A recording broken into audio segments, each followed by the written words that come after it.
Hello students, my name is Adya and this is the last video for our topic Introduction to Sales Management.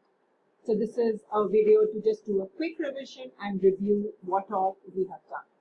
If you recall, we started by understanding as to why sales is an important department. And I said in the previous video that maybe this is the only department that generates revenue.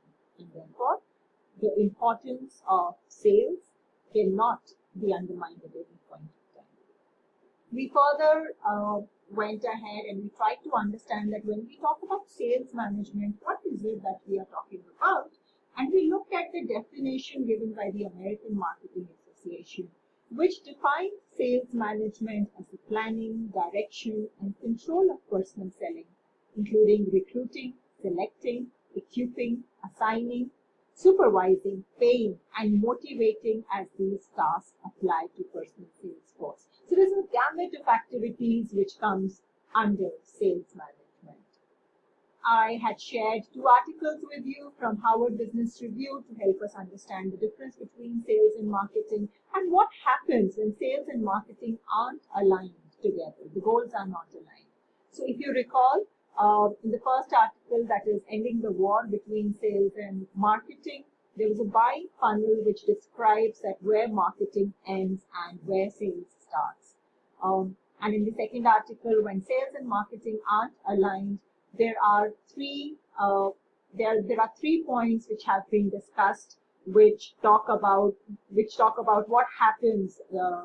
3 mega problems which arise when the sales and marketing goals aren't aligned together.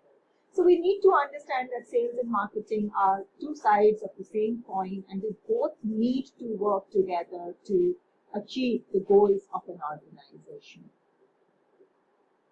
We had also discussed the changing sales trends over the last decade or so, and we had discussed 5 major trends which started from importance of team, which spoke about relationship management with the customers, which spoke about the importance of data and how data can be used to be predictive, automation, and finally we spoke about that how today a customer is, if not more knowledgeable, almost as knowledgeable as our sales team, thanks to internet and other tools of technology, and therefore catering to the customer is not just providing information, it just goes beyond that. We also discussed the roles and duties of a sales manager. And again, if you recall, then the roles and duties of a sales manager covered a gamut of activities, right from looking after the sales force, recruitment, motivating them, aligning the sales quotas, aligning the sales territories, their evaluation, their control, also about, and most important, coordinating with other departments also, which we discussed in detail. So there was a gamut of activities which a sales manager has to look after in order to ensure smooth functioning of the sales department. These were the various topics which we had discussed, while there was also a case study which we had discussed. So these were the various topics which we had discussed while understanding sales management, while having our introduction to the sales management.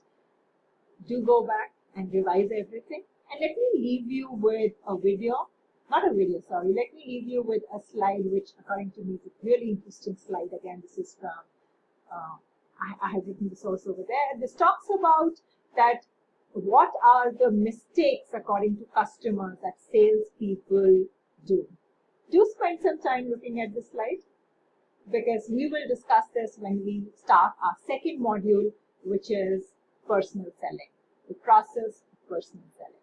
Thank you so much. Stay safe. Take care.